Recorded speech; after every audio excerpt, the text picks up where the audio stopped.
There's a lot of videos on Heidegger, so why do you need to watch this one? Because this sets the stage for the next two episodes on Tillich and Gadamer, two hugely important dudes for understanding religion. Plus, my videos are funner. This is 10 on Religion. Boom!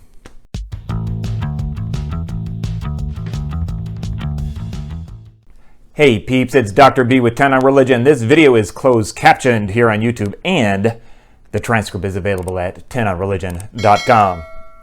This is the first of a three-part summer philosophy series on three German thinkers, Heidegger, Tillich, and Gadamer. Heidegger set the stage with establishing Dasein as the ground of being. Tillich applied it to religion, and Gadamer applied it to hermeneutics. Are you ready, dudes and dudettes? The thought of Martin Heidegger is initially influenced by the thought of his teacher Husserl, but then expands rather exponentially in another direction. For Heidegger, a person not only has a mind, but also is a self in a world. This self in a world is also understood in terms of temporality or time, which Heidegger terms with the German word Dasein. I don't really know how to speak in German. Sprechen Sie Deutsch? Was ist das? Now, the trouble in trying to understand Heidegger's main writing, Being and Time, is that he uses regular German words in very different ways from their original meaning.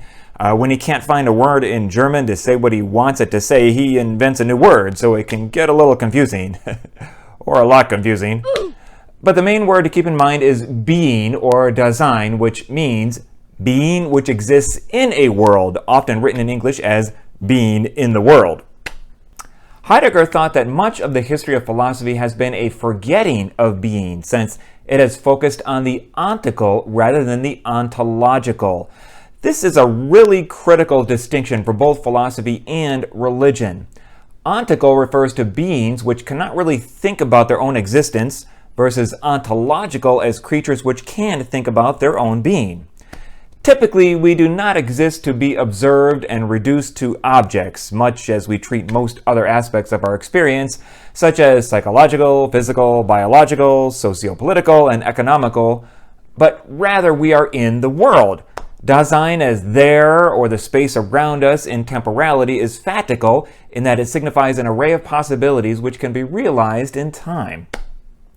Heidegger interprets this temporally in terms of finitude and care. We're not infinite beings, and we care about our existence.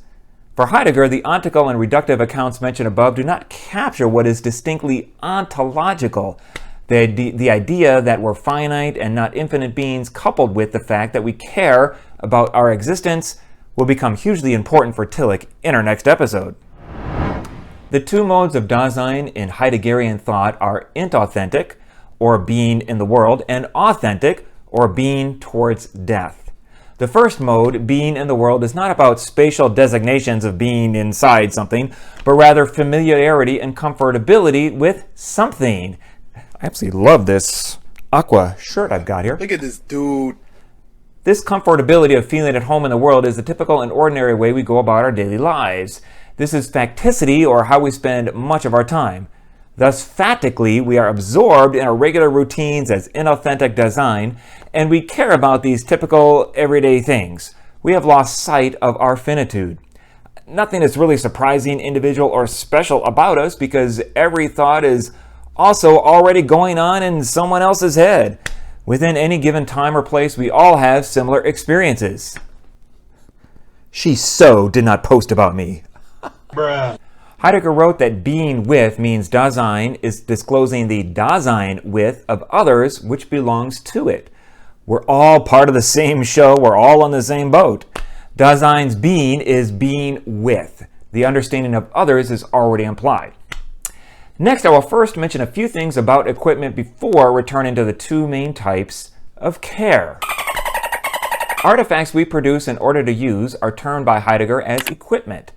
Dasein is completely integrated into a network of equipment which is referential, teleological, and intersubjective. Equipment constitutes our world in a complete holistic conception which is interdependent. For example, we have cars, roads, parking lots, and garages. It is referential in the sense that our complete dependence on this network of equipment shows us what the world is. It is teleological in that it has a realized purpose when used. The purpose of painted lines in a parking lot is to indicate where to park cars. Lastly, it is intersubjective in that there is a shared implication of referring to other Dasein. Many people park cars, and we all know what that means because we have created such a world in which that makes sense. Such equipment is either ready to hand or present at hand. Equipment which is ready to hand exists as usable by Dasein such that the more we master it, the less visible it becomes, like a remote control. Yeah, dude. Thus, we are not interested in the equipment itself per se, but in how the equipment is used and what it can do, both for us and other Dasein. Objects or equipment present at hand are ontically prior to those ready to hand, but ontologically equipment ready to hand comes first, even though they are also ontical as well. Things become present at hand as ontical objects when breakdowns occur. These disruptive events Heidegger terms as equipment which becomes either conspicuous, obtrusive, or obstinate. Conspicuous is when equipment stops functioning, such as when a remote control device loses battery power. Come on! Obtrusive is when equipment is missing, like a lost tool on a construction task. Dude, where's my hammer? Hammer time! Just, no. Obstinate is when equipment gets in the way of accomplishing something else, usually with other equipment, such as when there is road construction and one must take a detour on a different road driving to work. As such, objects are ready to hand but become present at hand through these breakdowns. We become more consciously aware of things when they don't work right or don't work as expected. Heidegger's purpose for describing equipment and its breakdowns in such detail is to show that much of the past history of philosophy considers objects and entities as present to hand, and thus are viewing them ontically as things. Philosophy has forgotten being because it has disregarded what is, at its most fundamental level, ontological. The goal should be to recover what has been forgotten. But why write about this or conceive of reality in this way? What's wrong with ontical understandings? Aren't we also objects too? These questions take us back to the two intimately linked ideas of finitude and care. Since we are typically absorbed with equipment ready to hand, we are always running out of time being fully engaged with time-consuming activities. We have lost sight of our finitude, and it is because of our finitude that we care. Which is more important to you, making sure your remote control works or eating a meal and sharing your life with one of your best friends? It's not working again. I forget this. Hey, you want to go out and eat some lunch? Come on, dude.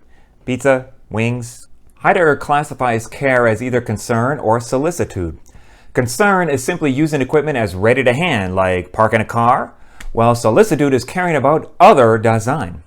Solicitude as a subcategory of care is further subdivided into leaping in and leaping ahead. Usually we are somewhere in between this spectrum of the two. Leaping in is when equipment is handled on one's behalf, such as going to a restaurant and having a waiter wait on you. You are essentially using their time to fulfill your purposes. Leaping ahead is showing someone something which is not in your own self-interest. This means opening up a fatical possibility that they may have been previously blind to, thus adding to their own possible destiny rather than stealing their destiny from them. Have you ever used someone before? And not cool. Is Heidegger starting to step on a few toes here? Okay, some of you are going to like this next part. Shortly after describing these aspects of care in Being and Time, Heidegger introduces his concept of the they, which is in the German neuter case, so there's no exact English language equivalent. The they are norms that govern conventions, including morals, which we are born into and did not choose, thus they are inherited from people in our society who came before us. The four main aspects of the they are distantiality, averageness, leveling down, and disburdening. Distantiality amounts to comparing ourselves, especially with status consciousness. Averageness is mediocrity signified by a baseline normality in society. But if one deviates too much, one has to come back into conformity and will be leveled down. Lastly, disburdening is using the they to excuse oneself.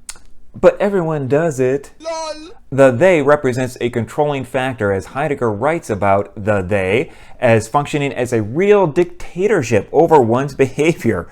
The dictatorship of the they is constantly policing to keep one in average everydayness. This explains why we are inauthentic. We lose ourselves living on autopilot and smooth, non-questioning and non-doubting daily routines in reference to everyone else around us in society. This is basically peer pressure on steroids. Heidegger then refers to us as fallen, as well as elaborating on why we are fleeing. First, Heidegger differentiates anxiety and fear. Fear is being intentional about some particular object in the world, like being afraid of a wild animal or something like that. It is an intentional state as a derivative of anxiety because we are finite. Anxiety points to one's authentic self and causes one to flee.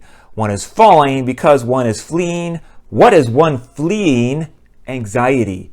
This anxiety individualizes Dasein. Anxiety is anxious in the face of being in the world. Being anxious amounts to feeling uncanny, which means being in the unfamiliar, not feeling at home.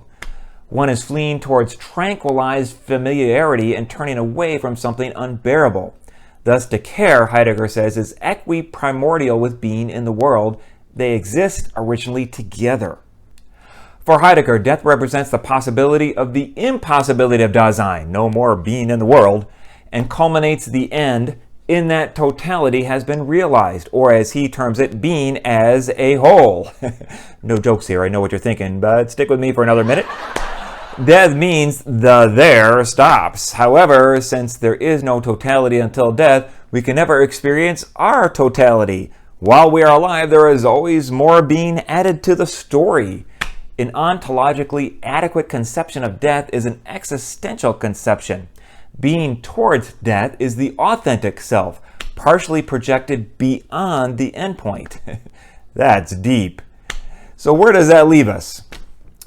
The main crux of Heideggerian thought is the transition from the ontical to the ontological. We live in the world as temporal Dasein, not primarily as some category of objects to be studied and investigated by the various sciences. Because of finitude and care, the ontical reductive accounts by science and other disciplines do not encapsulate what is ultimately ontological about us. As fallen, we are fleeing anxiety in the face of this finitude. The bifurcation of and simultaneously living as both inauthentic and authentic lives represent a key feature of his thought. We only accomplish fragments of what we want to in our lifetimes, and we have to learn how to live with those fragments. Whoa. Okay, that was the easy version of Heidegger. For a more intense version, YouTube videos aren't really enough. You're going to have to go to college or graduate school, take a philosophy course or something like that. Education, baby. In our next episode, Paul Tillich takes Heidegger's concept of Dasein and relates it to religion as the ground of being. And then in the third episode, Gadamer relates it to interpretation and understanding, or what is called philosophical hermeneutics. Until next time, stay curious. If you enjoyed this, please like and share this video and subscribe to this channel. This is 10 on Religion.